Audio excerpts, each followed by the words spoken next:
Let's see here. Up, down, up, down, up.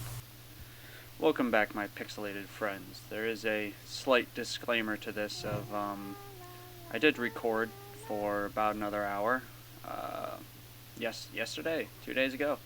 And, yeah, the recording crashed, the game crashed, one of them screwed up a little bit, and so, the video got corrupted, so we don't have that video. But we are going to try something. These are the heirlooms that that I was talking about that we weren't going to use. The Discord chat put up a good argument of, though this is a podcast, you do want to see the actual character progress with fair speed. So this episode we're going to be using these heirlooms and the mount.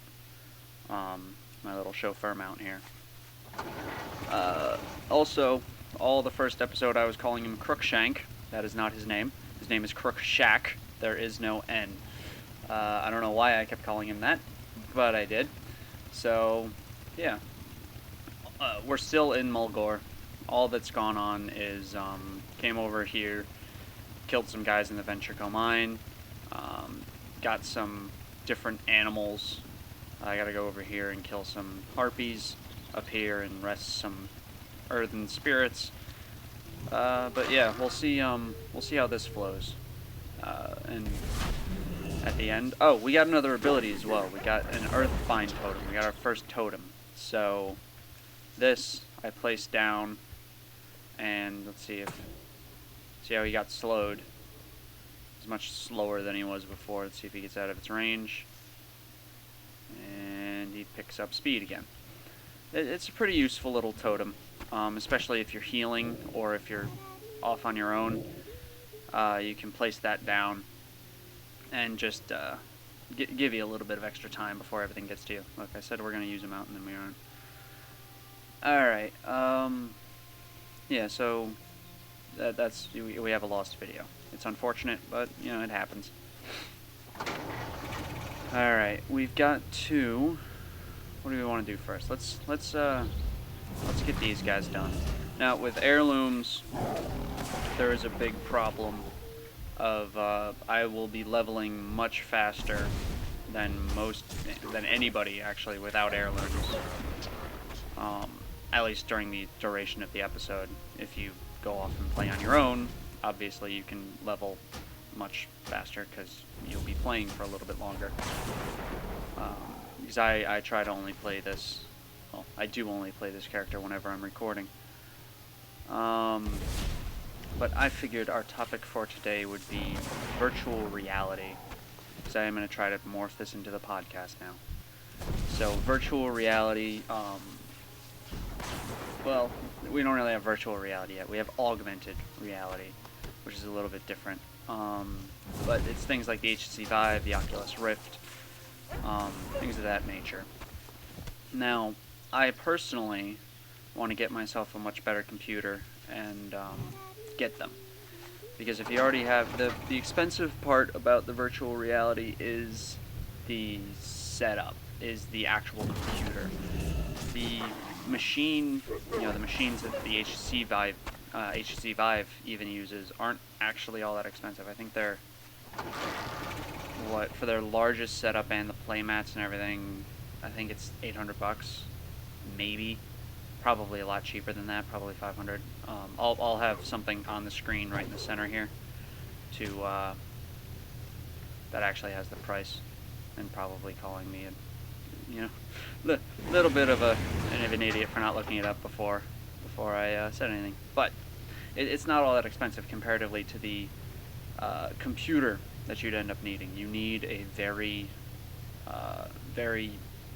enduring computer. You need a very high-grade computer in order to run virtual reality, because you're going to have to run double the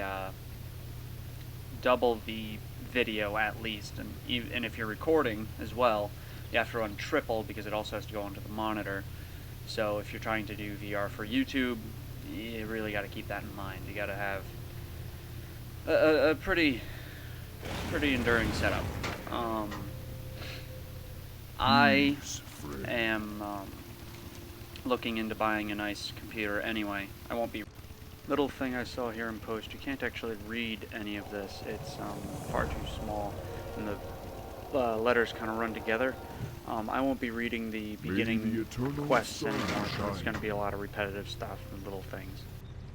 But yeah, the big thing that people always think is that you need a lot of money to get into VR. If you already have a good computer, you actually don't need all that much. It went off the map. Maybe we should do that before we go across the river. Let's go get the harpies. But you don't need too terribly much. You can probably save for it in a couple of months, the actual system, like the HTC Vive, which is the one that I want, which is why I keep repeating it. You can probably save for it in a few months, pretty easily, you know, a couple $100, which, grant you, is a lot of money, but it's not quite as much as people make it out to be. The big thing that you're going to run into, though, is that you need not a lot of space, but you need a good chunk of space. You need, you know, what was it? The largest play area that they had was 16 foot by 16 foot. And I think it only goes down to about 6 feet by 6 feet or something like that. So you need a good chunk of area in order to walk around in. And your play mat, your play area, the smaller it gets, the more limiting your choices for games and such become. So that's a large factor as well. That's where something like the Oculus Rift can kind of come in handy, because it doesn't actually have the walking around mechanics so much. I think they're implementing them now with their controllers, but they're not really a core feature. It's still, the Oculus Rift is still mostly a headset augmented reality system. So, you know, there are pros and cons to both of them. And in all of the augmented reality stuff, the more you look into it, a lot of times the more it'll look like, maybe I shouldn't, you know, get this, maybe I shouldn't do that. If you have the money, if you have the space, is one of the big things. I would personally say you should look into it a little bit. You know, see if you can just slide by with it. Because while the games are a lot of times more like experiences than games, they're a little bit expensive because they require specific specific coding. But it really, you're going to be spending the same amount on games anyway. They're shorter games, yes, but you're also paying for the experience of being in the virtual reality setting. So that's my little spiel for the beginning of this. I wanted to talk a little bit about VR. Now, we're going to move onward to more, I guess, to me at least, more mundane things to talk about. One of them is heirlooms. How would you get heirlooms? How would you obtain them if you're a new player? Also, I think my shoulder pieces just glitched out on me, and now they're kind of shifted forward a little bit.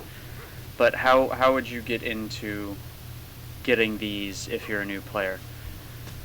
There is an answer, and I'll get into it much more in depth later in the video, around the end of it, where there's a city called Undercity in the game for the Horde, which is an area that you can buy the heirlooms. You didn't used to be able to, but now you can. For, you know, a few hundred gold, you can get heirlooms that scale to level 60. Now, the big part is that, Go in. first of all, they only scale to level 60. And, oh, I didn't stop at the... Nah, that was just to kill a herpes, so it's not too bad. But, you scale to 60. Now, it'll cost you 1,000 gold for every upgrade. Well, for every piece to be upgraded What to level 90. Ancestors march. So if you look at these pieces, these ones are heirloom upgrade level 2, if you see at the top of that little thing there. That cost me 3,000 gold just to upgrade it. And say, was it like 500 for the actual piece or something like that. So 3,500 gold, which is a lot. It's a lot of gold. It's fairly easy to get if you're higher levels and if you know what you're doing, but it is quite a bit of money for just one piece, and then you gotta buy each individual piece. So you gotta buy this one and upgrade it fully if you want to get to level 100 with it. You gotta buy this one, level 100 it. This one, level 100, that. You need 5 whole pieces. These, the trinkets and the weapon, you don't need. I mean, you can see that I didn't even bother upgrading them, really.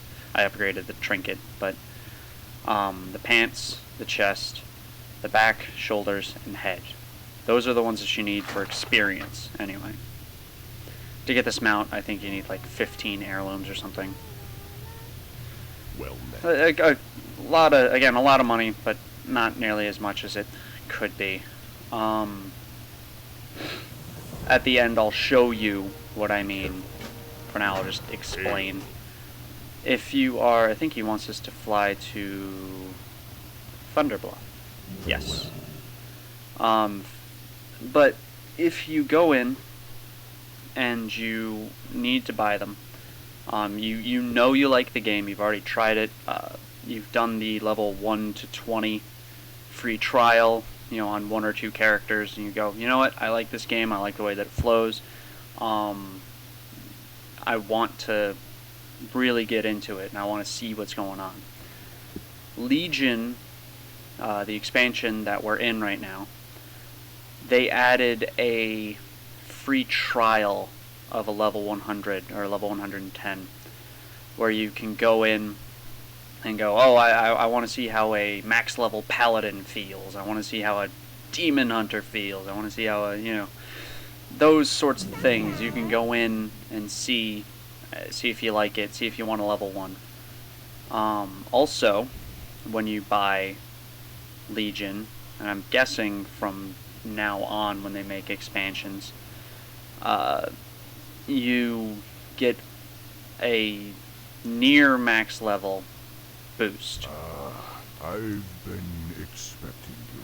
So in Pandaria, it was an actual max level boost. You paid $60, yeah, because you can also just buy them. Actually, I'll show you the shop in a second here, after I go through the quests for you. We shall meet again. You can actually just buy a boost. So let's go. This is the shop button over here. Oh yeah, the cursor is also being recorded. Yeah, it's something that I did. And you can buy little things like this. The proceeds for this pet, Mischief here, which I actually want to buy, and I'll buy at some point, are actually also going to a children's charity. I think they're going to Make-A-Wish, but I'm not certain. I remember that this one was, the proceeds were going to something, or maybe it was the plush of it. Either way, you can buy little battle pets, which are, you know, cute and adorable. They used to be $15, now they're 10. 25 for mounts that you can get. Here's the Rune Saber.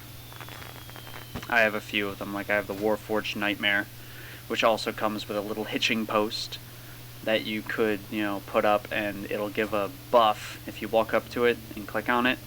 Anybody in your party or raid, if you walk up to it and click on it, their mounts will all look like Warforged Nightmares, which is really nice. Heart of the Aspects is a pretty dragon. It's not my favorite. I like my enchanted Fey dragon. But anyway, you can buy WoW token, 20 bucks. You put it on auction house, it'll go for this. This is the exact value that it will always be when you put it up. But that, as it says here, is subject to change. So you put up the WoW token, which is game time. People buy it for gold and they get free month. This could go, the number could go up or down when you buy it. But when you buy it for, 20 bucks, it is going to give you 59,000 gold on auction house. Services is what we want though. So you can buy the level boost, level 100 character boost. That is 60 bucks and it will upgrade you to level 100. The max level right now is 110. So you still have to go through Legion. You still have to go through the latest expansion. In Pandaria, it upgraded you to level 90. Level 90 was the maximum level. It wasn't very good. A lot of people left in Pandaria because of it. Also because they seem to have some sort of issue with the Pandarans. I don't know why they're Pandarans. Let's go, but they're pandas. They're not as good. They're squishy. They're soft. They're not as good fighters. But I don't know. I always liked the Pandarans. I like the way they were. They're kind of a comedic relief, but in terms of the same way the goblins are, they have their little nuances that are weird. But for the most part, they're pretty badass. They're pretty good. But you can buy a whole bunch of things in here. Some of them you have to log out for, obviously. So appearance changes, race change, faction change, name change. There's also guild versions. You can change the name of a guild. You can change the, I believe you can change the faction of a guild. I think you can. And then I know for a fact you can change the server of a guild. You can realm hop. So that's cool. So that's the shop. But yeah, you go in there and you can buy it for 60 bucks. But when you buy the expansion, you get one free. I don't know if they'll continue to do that through all the expansions. I have a feeling they are because they did it for Pandaria. They did it for Warlords of Draenor. They've done it for Legion. So I see no reason why they wouldn't continue it. And it is a good model, and it allows you. It allows you to do what I'm talking about now. Now we gotta fly back. Which is buying heirlooms. You can buy them without ever having leveled in World of Warcraft originally. Obviously, if people might ask, well, if I already have a level 100 boost, why would I need heirlooms? What if you play a bunch of different characters? And you don't want to sit through it and level them all. And you also don't want to shell out, let's see, would that be 600 bucks to boost the other 10 characters you have, because I think maximum characters you can have on a realm is 10, or not 10, 11. And you already have one that's max, near max level. So you don't want to shell out 600 bucks to level them all up that way. You get heirlooms. Heirlooms are pretty good. I think I said before that I always go into dungeons. I always go into the group finder. So for me, let's go turn in this quest. For me, heirlooms are really nice because I can just go into the dungeon, get 55% more experience for everything, and call it good. If I don't like the speed that we're going at, I'm gonna take off the heirlooms. But I actually have one of my buddies. He's gonna watch this episode and the last one and say which speed he likes better. There's no. we don't have water walking yet. Water walking is a shamanistic ability. When do we get it? Now, it used to be pretty early on. There it is. We get it at 32 now. Ouch. I think it used to be like 15, maybe 10. now it's 32. A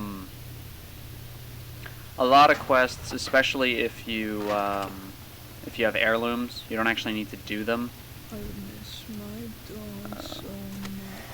But some of them you do. What is this? I just took that quest and did it, but I don't actually know what it was. Receive a coin of ancestry. My dog. See, that's one issue that you'll run into if you play for a while. You tend to click the buttons down here really quickly, so you don't actually read things. In days long past, we lived for the hunt. We hunted for glory, for honor. Is it so different now? No, I wouldn't think so. Greetings, traveler. My prized puppy. Oh. Alright, now how I just said some quests you can skip. Skip this one. This one is a pain in the butt. What you have to do is you have to go out and you have to get a steak. You have to get a steak off one of those zebra things, I believe. And the dog will run around the entire area, and you have to catch up to it. Now, remember, most people don't have this mount, so you move at this speed. You have to run around the area and try to catch the dog and give it the meat so that it'll go back to the... And it takes forever. You never know exactly where the dog is, so skip this quest. It's not worth your time.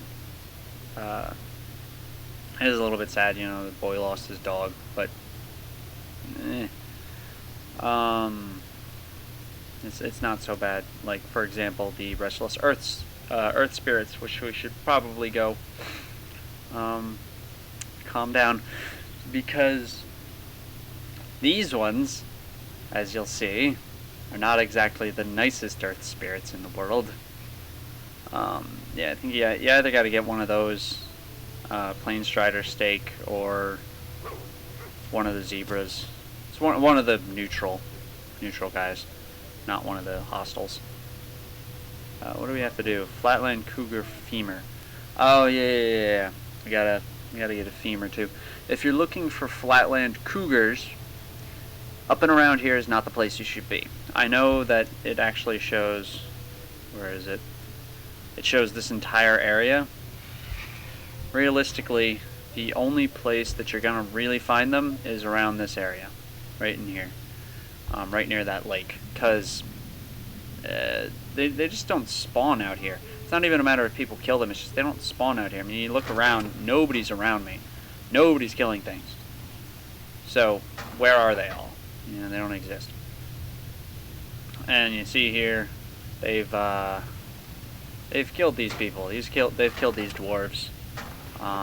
This area is not nice anymore. So you take your drum, you beat on your drum, it goes to them, and he's good. I recommend doing them one at a time, and not doing... Oop, hang on. And not doing that. Oh, they put a cooldown on it, so you can't. Okay. But see, so far we're getting pretty lucky here with them. Oh, there we go. See, they can turn on you. He's displeased with my drumming. There we go. These are a little bit challenging to fight without heirlooms, which is another reason why I didn't want to use heirlooms. It doesn't show off the actual difficulty that you can sometimes get in the game. I can't carry. In later levels... Oh, my inventory's full. Remember to clear out your inventory on occasion, because you will fill it up pretty quick. Here, I'm just gonna send out a bunch of them. Your inventory will fill up very quickly. Your normal bag only has 12 slots, and then this one only has 6. So, 18 items you can have in your inventory. Some of them do stack, like crafting items, herbs, ores, stuff like that. They stack. They stack up to 200 in one slot. But a lot of sellable items don't really stack all that high. Let's can also show you my bag add-on, which is Bod Manifest. As you can see, I've already showed it off once. See, but things like the cleansing totem, which is a quest item. The light feathers here, they only stack a few times. This cloth will stack up to 200 because it's a crafting reagent. But then you have things like this white breastplate, you get a quest. It doesn't stack with anything. You can just delete them by clicking outside of the bag and then clicking yes, which saves you a little bit of room. I have 22, which actually means it's a, what, 8? So, okay, now I just broke my own brain. 18 slot bag, not 12, is the normal backpack, which you can't upgrade, which is a pretty good sized bag, considering you spend a couple hundred gold on auction house for a 22 size. Did I just kill that earth spirit? Use the drums. Yeah, that's the one thing that I do if I level through here, is I'll occasionally just start killing them because I don't realize that I'm supposed to do this because I'm just doing it mindlessly. But it's okay. They don't seem to mind. They're just earth spirits. It's fine. It's all fine. Oh, yawn. Hey, don't yawn in the middle of recording. But let's go get ourselves a femur. Yeah, I'm not as good at talking at the moment, which isn't the greatest, but I think it'll be fine. I've got, what now? 26 minutes in. That's not so bad. La la la. That's one thing that I don't like, is that a lot of your battle pets, you see, scurry behind you. Alright, so we've talked about heirlooms. We've talked about how to get the heirlooms. A large portion of the game will be this. Back and forth, not much to do. I mean, we're going to go over, we're going to cleanse this while we're on our way to get a cougar femur. Oh, there's one right there. Beautiful. That's perfect. And it didn't drop one.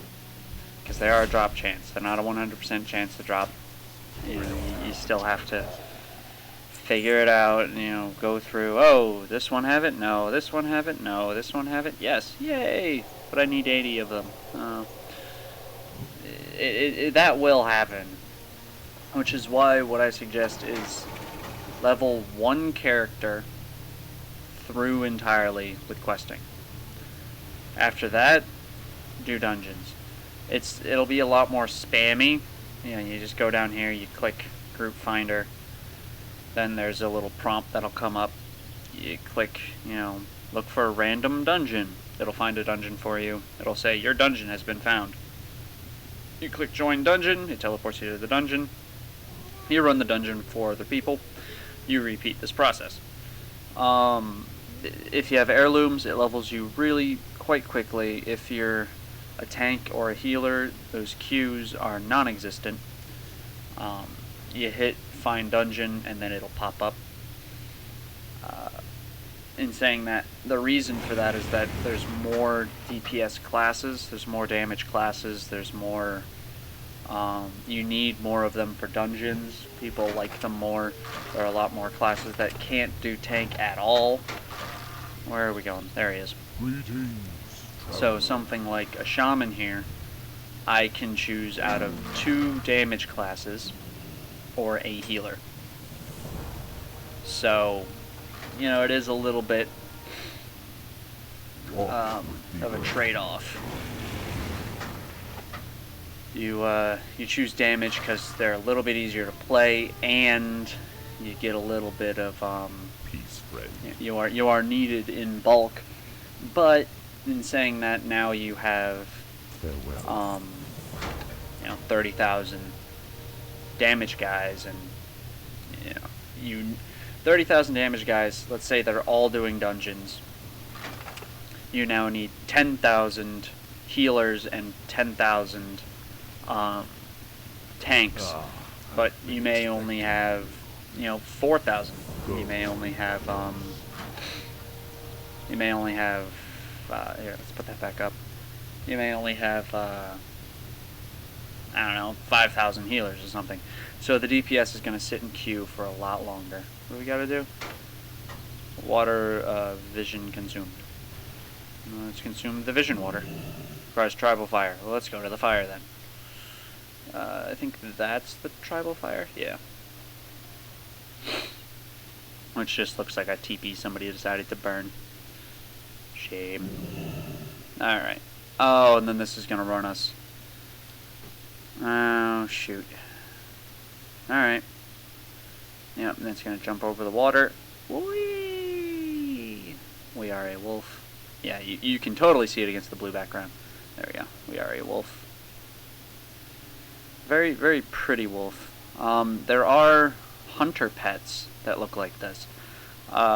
They're, what, celestial pets? Something like that. In Warlords of Draenor, there is a hunter-specific little quest line.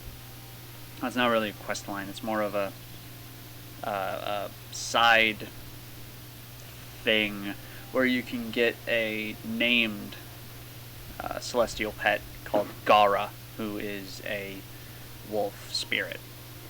And you can repeat it over and over again. I got a whole bunch of Garas for no reason, which is really cool. But there are, I believe, bears and such. There's a lot of different hunter pets you can find. Hydras, worms, birds of prey, which would be these, like these guys here, the talon swoops, or it could be you can get a plain striders. If you start a Tauren hunter, you will get a plain strider pet. If you start as a troll hunter, you'll get a raptor pet, and so on. Yeah, see, this is one reason why I didn't want to do heirlooms, because now I don't actually want to go back and do the femur. And unfortunately for everything, I don't actually need to with heirlooms. With heirlooms, you're getting so much more experience that you can just ignore a lot of the quests, which helps. It helps out a lot. Or you can ignore all of the quests, but you can do that anyway. So it's a trade-off. Here's his story. This I will read. I have run through these plains for many, many seasons, and I have hunted great beasts, and I have never been bested until I faced Ghost Howl. Long ago, the massive wolf was an ally to the Tauren and fought bravely against the Burning Legion. That thing we're fighting now, the Burning Legion. But he was wounded savagely by a demon, and the terror in his flesh never healed. Eventually it drove Ghost Howl mad. Now he roams the plains in agony, seeking an end to his pain. To my shame, when we fought, I lacked the strength to slay him. So, you know, that could mean a couple of things. It could mean that he lacked the strength to actually beat down the Ghost Wolf, or it could be that he just didn't have the willpower to take down something like that. So let's go see what's on the up and up here. We've got the Rite of Wisdom, we've got Sacred Burial Ground, and we've got these. Normally, as you'll see, these have large areas. No, this one doesn't, but they have larger areas of effect, so you can do the quest in this blue circle. You can do it in this blue circle. This one you can only do over here. So, on your way over to these two, you're doing these two. So you go over as you're walking. Ooh, there's one quest that I missed. Let's take that one, shall we? I've been expecting. He wants azure feathers and bronze feathers. So again, it's going to be another one in this area. Oh, maybe skip this one if you can, because it's kind of spread out all over the place. But as you're going through here, so you see him, so you want an alpha tooth. Well, let's get an alpha tooth. Level 10. Okay. Big things happen. We've hit level 10. So first off, we get Earth Shock, which is, you know, a nice little thing. But now we have a specialization. We are an elemental shaman. Before, they kind of used the elemental as a guideline. Now we can go, I don't want to be an elemental, I want to be enhancement. So I can switch over to enhancement. We're not going to do that. The enhancement is a melee-centric damage class, whereas elemental is a ranged-centric. So spells, punching things. Restoration is a healer. You know, I mean, it all says it right here, and it tells you roughly what they do, kind of in a lore sense as well. So, spellcaster who harnesses destructive forces of nature of the elements. Oh, well and good. Hey, wow, I'm tired today, aren't I? Totemic warrior who strikes foes with weapons imbued with elemental power, and then a healer who calls upon ancestral spirits and the cleansing power of water to mend allies' wounds. So, you know, we switch over to any of them. It'll take a little while, and it will get rid of all of our mana. Restoration Shaman uses mana, but as you can see, it's slowly gaining. Elemental Shaman uses mana. Enhancement, I believe, uses mana, but they might have changed it, so let's check it out. They use, from the looks of it, Maelstrom as well. Let's see here, nature damage, yep, they also use Maelstrom. So the two damage classes use a new resource called Maelstrom. I'm not quite certain how Maelstrom works. I know you generate it somehow, but let's just see. This requires 10 to 100 Maelstrom, and it causes nature damage based on the Maelstrom spent. So, this, on my nice mouse over here, my 4 button here doesn't actually work. So what we're going to do is we're going to do that. So now this totem is on a different button, and I can actually hit Earthshock. This is another shaman running around doing his thing. It's too far away. Sometimes when you're questing in larger areas in expansions, you will run into a lot of different factions. There you go, buddy. You'll run into a lot of different factions, and if you do that, so you run into, well, you run into a lot of different races, which can be of the other faction. They can be alliance. So if you do that, if you run into an alliance player and you don't want to really, if you're on a PvP server especially, if you don't really want to annoy them, have them, you know, try to attack you or whatever, don't touch what they're attacking, or at least try to stay away from it, because what'll end up happening, we're gonna get the feathers. It's a quick quest. I just don't like doing it. I just gotta show you the two different harpies here. It's, if you're both horde and you both attack a target, you'll both get items. If you're alliance and you attack a target and then a horde guy comes up and kills it, I believe the alliance guy gets, yeah, now you see why I don't like doing this quest, because here's their actual nests. This is a harpy den, a harpy nest. But they just don't spawn anywhere. I think there's one around this rock. Nope, there wasn't. Nope, there's one, there's two. Alright, now they're spawning. These ones you get azure feathers from. They're blue. These ones you get the bronze, because, I mean, they have some bronze on them if you look at them closely. But they're mostly white. Oh, somebody's attacking it for me. Or that's something. Is that a passive? Do we have a new passive? We might have a new passive.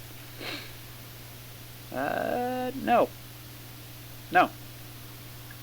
Nope, they hit me and then something happened. But yeah. So if you need the blue feathers, the azure feathers, kill these blue ones. If you need the bronze feathers, kill the white ones.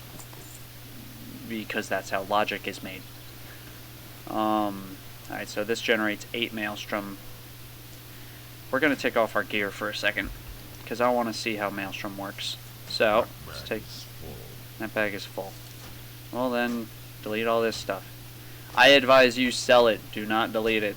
Sell it. I mean, it's only a little bit of money. Doesn't really matter. You know, 13 copper. Actually, the linen will keep. But like all this, you know, it's pointless. Oh, it's the Lunar Festival. Got it. Okay. This is an event item. That's why I was so confused by it. Alright. Well, you're using Bald Manifest here, so we'll take off all of our garb.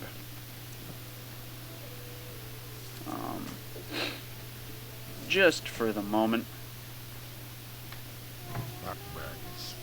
Alright, that's good enough. Now let's attack this one. See how much damage we do to it. Too much damage still, because you're not actually supposed to have stat increases this early on. Alright, you know what, you know what we'll do? At the end of the, in a few minutes here, we'll go over to, my shaman, my personal shaman, and we'll see what's up. We'll see what's up with it. I'll go to a nice area. I will start out on my higher level. I'll say, you know, this is how you get heirlooms. I'll do all that. And then I'll move over to the shaman, and we'll see what Maelstrom really does. One of my buddies plays a shaman, and he's having a blast with it. And his big thing is that apparently your lightning bolt, or was it chain lightning, or your lightning bolt, you can basically turn into a machine gun, because later on in the game, the higher levels, once you level 100, you get an artifact weapon, which is a heavily lore-based weapon. Everybody gets their own specializations weapon. So if you're a protection paladin, you have something different from a protection warrior. You know, the warrior has a warrior item, the paladin has a paladin item. But even through that, the retribution paladin, which is damage dealer, gets something different from the holy paladin, which is a healer, which gets something different from the protection paladin, which is the tank. So it's a little bit nuts. Alright, so let's kill these boars, then we'll switch over. Alright? So it's continue talking about the boars and everything that's going on. As you see, that's the one thing right here, which is why it has such a large area, because you can still do this quest even though you're in the Bristleback area. A lot of quest items also, I believe, have their own, they don't take up slots in your bag anymore. That might just be for later on quests, but I know they were implementing that as a feature, which is nice, because that means you know, if you're let's say you're doing 22, click off the screen. Let's say you're doing 22 quests and each one has an item, you can no longer carry anything. And that was, not to that extent, but that was a big issue with questing, is you would run around, you'd have 1,000 quest items, and you couldn't pick up anything else that you wanted. So you couldn't get crafting reagents, you couldn't get, you know, any of that. You couldn't go around doing your herbalism, picking up herbs. None of it. So it was an issue. If you didn't skip quests like I did, you would have gotten this a lot earlier. I have gotten too many quests done. I've actually gotten more than this, but this is 2,000 quests, and then there's the 3,000 quests called the Seeker, so that's cool. There's also a dungeon version, and this popping up is actually a good thing. I can show you what's going on here. So, your recent achievements, we hit level 10, we got a Coin of Ancestry, which is a, what's its event? It's an event, Trial of Valor, what is that? Oh, that's a max level thing. Shh, we don't need to know about that one. But they split it up into all of the expansions. So here's the vanilla game. This is all the reputation based achievements for the vanilla game. As this character, we've got none of them.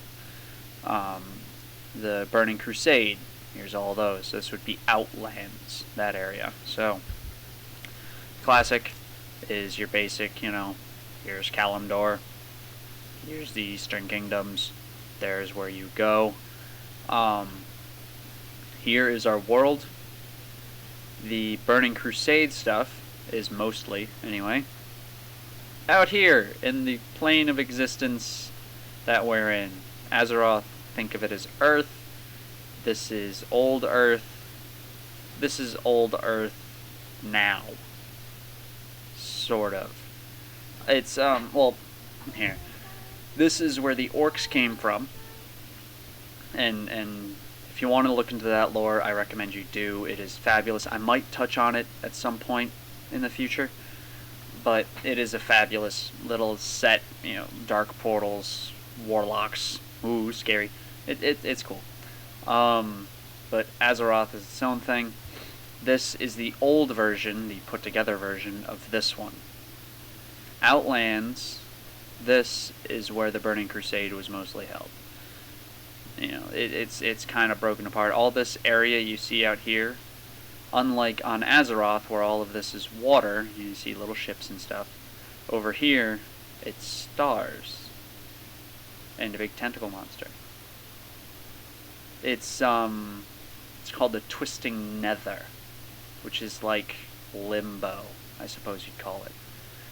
Here, you see it's all water in here.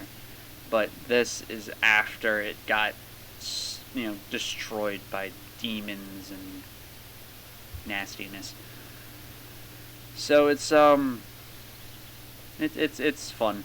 If you look into the lore of this game, you'll notice something really nice and really endearing about it. Also, I'm not gonna pause the video or do any of that. I've realized that my original assumption of, oh no, if I actually get big doing this little podcast thing, you know, people might follow me around in my normal gameplay. I've realized that's silly. I don't actually care. You know, if people follow me around or whatever, I'm not too worried about it. That's one of my friends on his phone playing Hearthstone. This is a beautiful button. This is just, you know, your social tab. This is all your friends and whatever they're playing at the time. Proudmoore, that's where Crookshack is. It's a nice little screen. Technically, I have guys on Medivh, but I don't like Medivh. I don't like it as a server. There's nothing wrong with it. It's a perfectly good server. Just, it's not really my thing. If you're more of a PvP guy, you click this a couple times. There's a role-playing PvP server, role-playing servers. I guess it starts at that. You scroll down. Here's all the PvPs. Yeah, there's a lot of them, and then the normal ones. There's even more. You can sort it by how many characters you have on the areas. So on my main server at the moment, I have 9. I've had a lot more in the past. I've just deleted them since. And you can sort it by population. So if you're new, I would recommend these. I recommend Dalaran, personally, because then you don't have to worry about fighting the Alliance occasionally. But for new players, these are beautiful servers. I did play on them once, but they've probably changed massively since I played on them. You got all your low population. If you're looking to join guilds, if you're looking to do any of that, I don't recommend low or high. I actually recommend these few here. Proudmoore, that's why I made it on Proudmoore, by the way. Emerald Dream, Moonguard, Wormrest Accord, Bleeding Hollow, Mal'Ganis, and Thrall. Thrall I haven't ever played on, but I have heard very good things about the people who are on it. They're apparently nice. See for yourself. I like Corona, personally. By the way, each one of these names, realm names, is a different character or event So like here's the Venture Co. We know that from Mulgore, questing in Proudmoore. The Maelstrom is in the center of the map. Lightning Hoof. Garona was an orc who backstabbed, not Medivh, Khadgar, and was a rogue, and was in league with Gul'dan, who was an orcish warlock, originally a shaman, but he got corrupted by, his name starts with a K. Anyway, he's an Eredar, which is a big, beefy, almost god guy. So he got corrupted. Gul'dan got corrupted by him, tortured the mind of Garona in order to make the rogue go against people that she liked.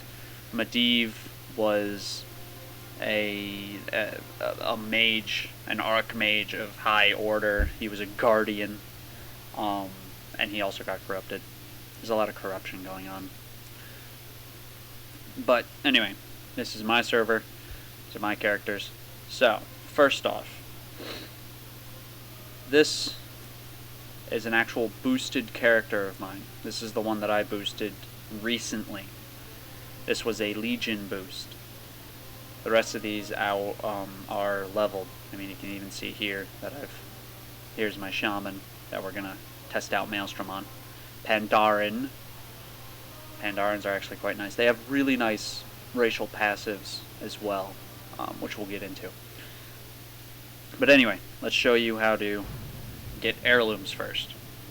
This recording might go a little bit over, a few minutes over, but it should be fine. I think my audio recording started a couple of minutes before my video, before I started video recording, so maybe I've got like 50 minutes on the clock, something like that.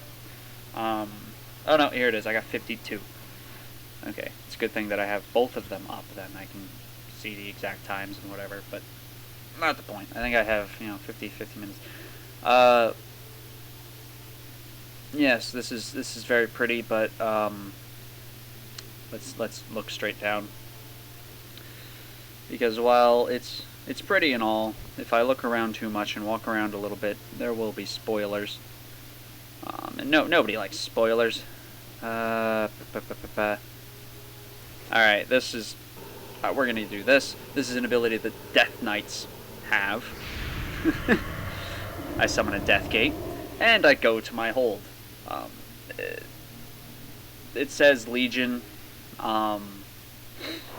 If you make a Death Knight, you'll end up here. The Ebon Hold. It'll be in a different spot on the map, because it is a floating fortress of doom. See, there is no land, only water. But this is where you'll end up. You'll start your game as a Death Knight in this area, and you'll end up here again. So, let's go to Dalaran, which also moves. It's a floating city on land, which is hysterical. There's actually a crater where it used to be, that you can teleport to from it, which is fun. It's in the middle of the Eastern Kingdoms as well. Not in the middle, but it's like, let's see. Here's where we are now. There's the Maelstrom. It's in here. Yeah, there it is. Dalaran's crater, which is funny. You can teleport to it from here. But what were we doing? Oh, heirlooms. Alright. Seeing as you can see all these portals, I can actually go straight to Undercity, which is this portal here, the third one, I believe. Yes. But we're going to go to Orgrimmar. Just about everybody can get to Orgrimmar, and if you have to find weird ways to get to Orgrimmar, which we'll go through in a minute, you're probably next to Undercity. So, starting in Orgrimmar, we come out of, this is the Cleft. And I know I haven't shown, here, I haven't actually shown, you can fly, by the way.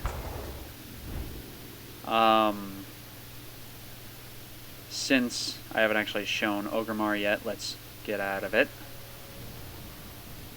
So we're flying. Taurens and Trolls are two of my favorite races, so hence why the Shaman is a Tauren. Also because, I don't know, I wanted to. Alright, so here is the front entrance to Ogremar. Here is Mulgore, the Thunder Bluff. Or not Mulgore. Mulgore is... Oh no, yeah. Mulgore, then Thunder Bluff is the city inside of it. You can just get a ride from here. Anybody on the Horde side who starts in, Durotar, or you start in Mulgore, you will always have the flight path into Ogremar. Always. You start with it. And you'll end up on this upper area, which is actually right on top of that cleft that I teleported into. There's a... Oh, where is it? There it is. There's the entrance. Right there. There's one. There's one on the other side. There's one over there. And I believe there's one on that side somewhere. Unless that's also the one behind it. But anyway, you get up here. There's an elevator. There's a couple of elevators, actually. There's one here, which is this one. So you come in. There's the entrance. It's just a little L. You come in over here and into the elevator, or you can go into that elevator. Or there's an elevator on the other side, which I don't recommend because you have to walk all the way around this. So you get into the elevator, you come up here, you walk into this building, up these stairs, and now it is a little bit of a convoluted way of getting there. Portals are easier, so if you can find a mage to make you a portal, that'd be useful. But this purple banner, this airship, is what you want to be on. The one with the purple banner. That face is Sylvanas, which is the leader of the Forsaken, the undead. Over there, that'll take you to Stranglethorn. There's one that stops over there, which will take you to Northrend, which is where the Evenhold originally is, which is up here. It'll actually take you to this building here, Warsong Hold.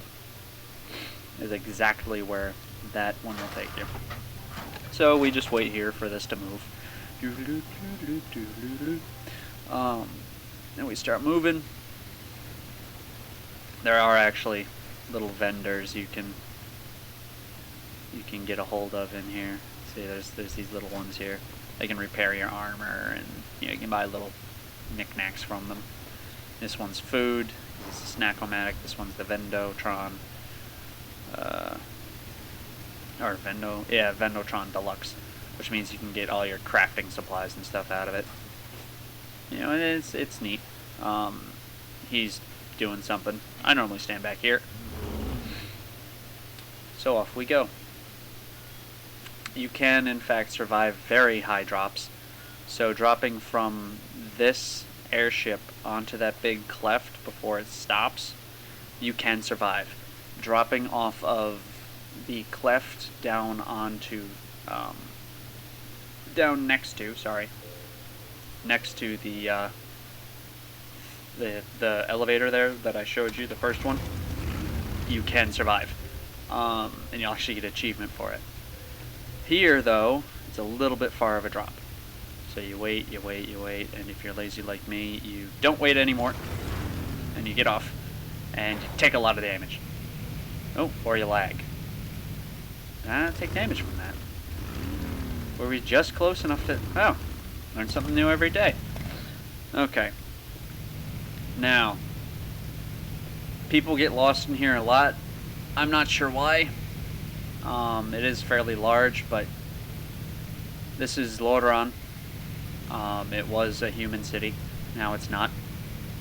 There's a beast in this moat that you don't want to deal with. He's quite large and evil.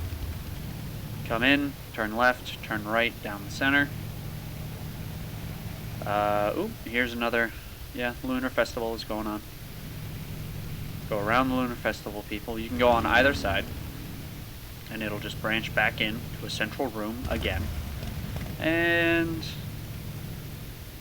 here is the Undercity Guardians and this door. I think this is why people get confused, because of this door.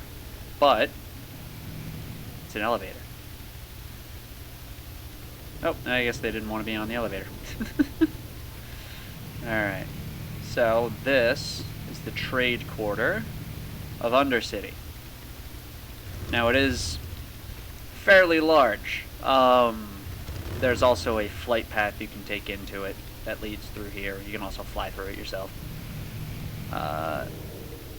Guild Bank, your bank. But what we want is, you come out, you go down to the bottom, you can take any one of these exits out, it is a circle. And I believe you want to be in the Rogues Quarter. So, oh, that's not a door. That's a door. So, we go through here. If you are a Tauren, and you're on a mount, the mounts and everything do scale with the size of your player model. So, this, which normally you have to swim through, you don't. Which is just nice. It's just a little bit faster. Go through here, and this right here is your lady. You'll see I have a quest. I don't actually think you're able to complete that quest anymore. Misprinted Draenic coins.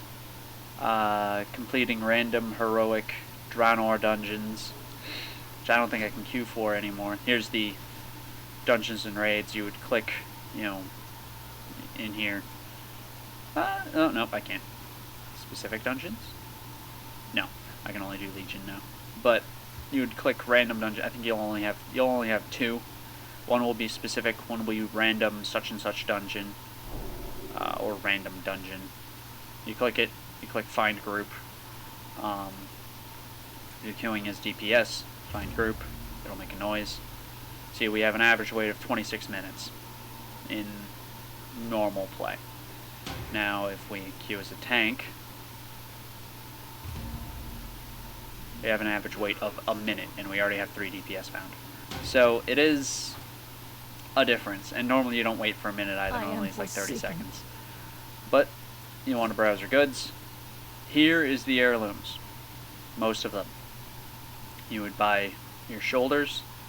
The stats on them you don't really need to worry about too much, unless you're playing something like a monk or a shaman, basically the leather wearing guys.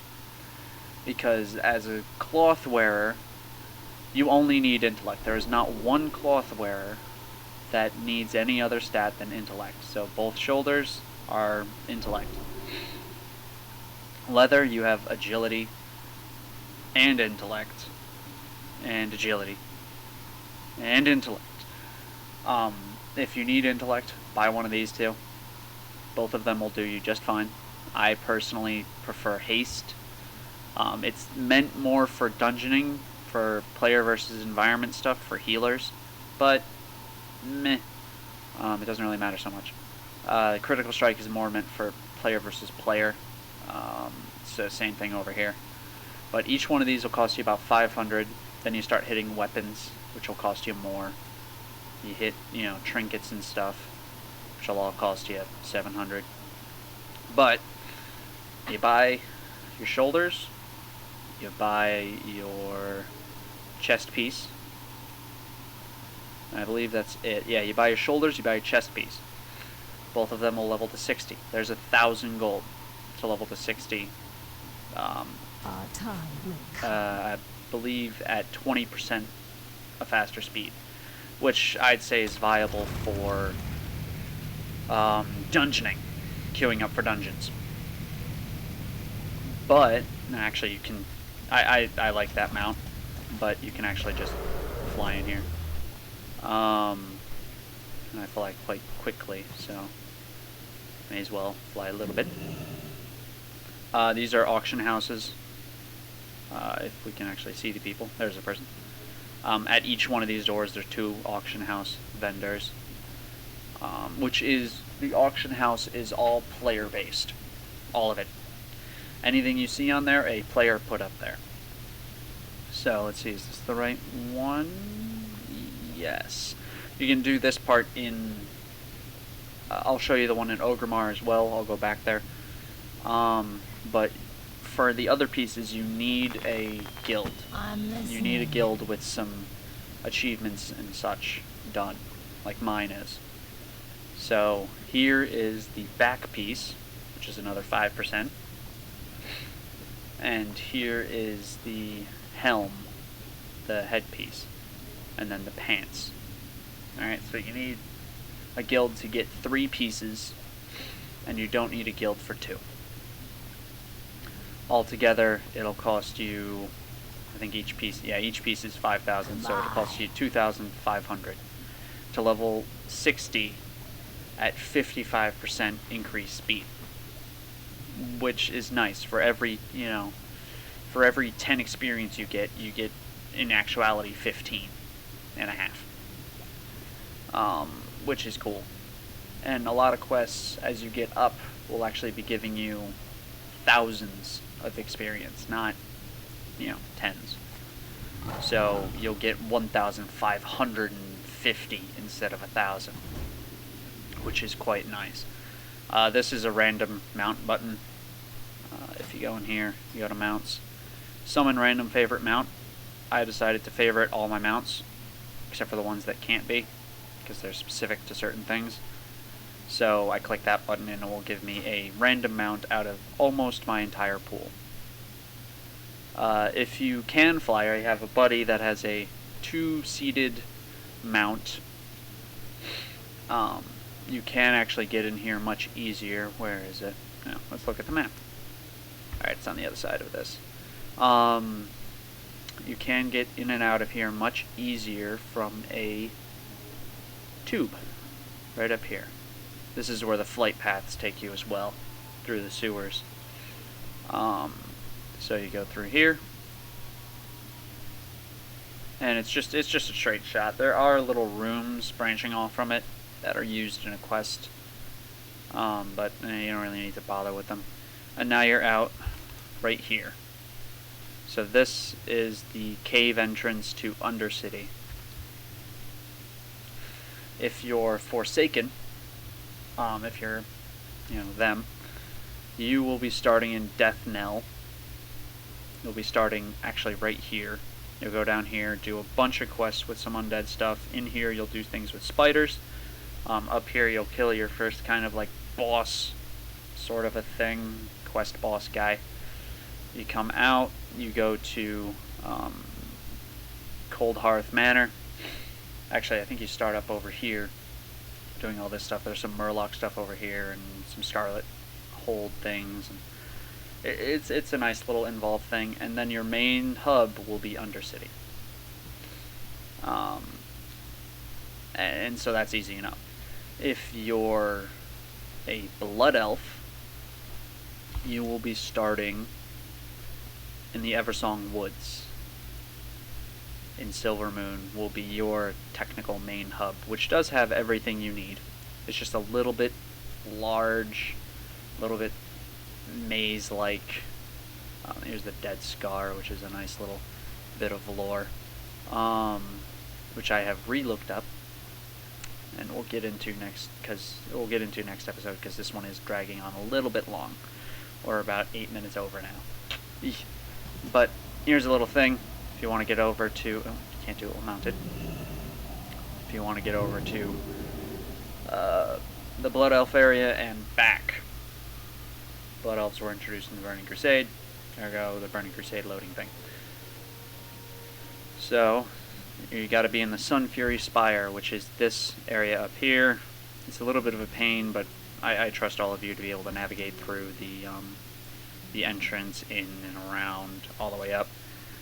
You've got all your profession trainers here. It's a very pretty city. I quite like it, but if you just come in, why don't I use a speed buff?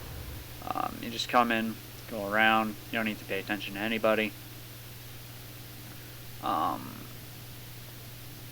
It'll bring you out. This is where we portal in, but if we go up, here is the portal out. And it'll take you straight to the Lordaeron Courtyard, which is a vanilla area. So, there's all that. What is he? Oh, level 65 Death Knight. Cool. Alright, so that's all that. I'm gonna get my girl here to the ebb and hold.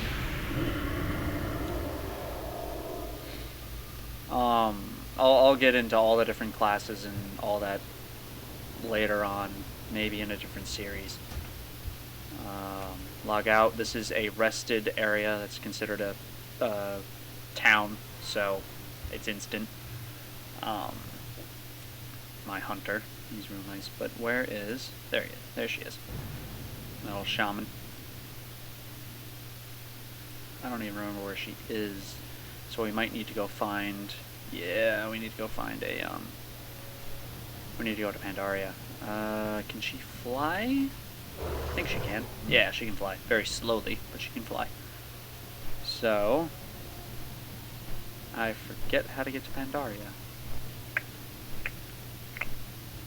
Oh, yeah, there's a portal.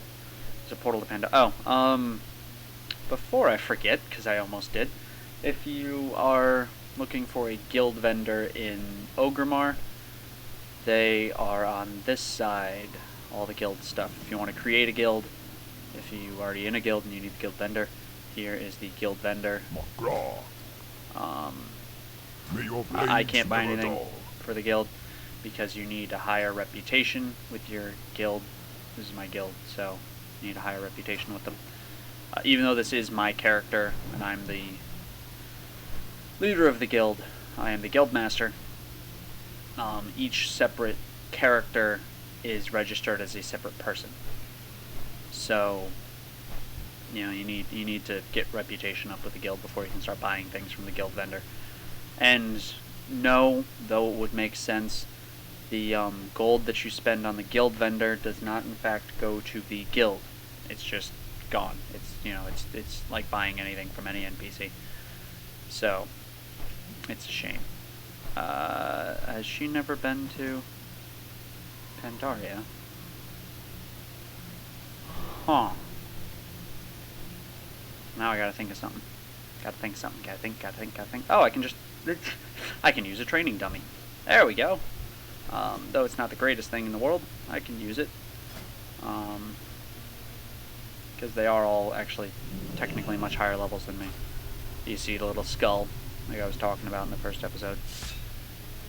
So, let's not use these training dummies. Let's use the training dummies everybody can access, which are in the. This is where you'll be if you're a hunter, because he, not him, but him, he takes care of your companions, of your pets. So you go to him. He's the stable master, as they're called. So here's a training dummy. Yeah, he's the banner of the Alliance. You know, he's the enemy. You can fight him. It's just fluffy stuff. All right, let's see. Let's get. Where is lightning bolt? So you cast lightning bolt a few times, and then earth shock it. So earth shock is now just, it doesn't have a cooldown. So long as you have Maelstrom, you can use Earth Shock. And it'll use all of it. Thunderstorm is your AoE. Water Walking is the thing I was talking about before. But there's a lot of different things you can do. Alright, so you generate it and you use it. It's not anything too terribly complicated. Talents get a little bit complicated, but as we reach them, I'll get into them. Alright, so that's how you use Maelstrom. I need to target something first. You just cast your normal abilities, and when you have a good amount of it, You know, maybe you're getting hurt a little bit, maybe you're getting beaten down, maybe you just want to end it. Send it out. It'll do some damage. Let's see what a full-powered Earth Shock can do. Because right now we're just using the 2 abilities. Other than him, he's up for a little bit. But let's get all the way up. I guess that on-screen display, I guess, means we're at 100. Alright, let him cast. Oh. Okay, there he goes. Sweet. Alright, we're running out of thing here, and 15, but if I hit him with this, it's 80. That would have killed me outright. I only have 33,000. It did 80,000. So that's a pretty powerful ability. I mean, it starts at I do not have a target. around 7,000 and 7,500 at 10. So see, at 20 it should do like 14. No, it does 60. I was also a crit, so 30. So we cast it once, twice, goes up to 16. Cast that, 12. See? So every 10, it goes up by roughly 7,000. Ish. Alright. So I hope this one was informative. I know in the beginning of it I was a little bit scatterbrained. I wasn't quite ready to start talking. I should probably do a funny, edited thing in the beginning of, before I do one of these. But, it's all a test. So, I'll be seeing you guys I'll be seeing you guys around next episode. It'll be fun.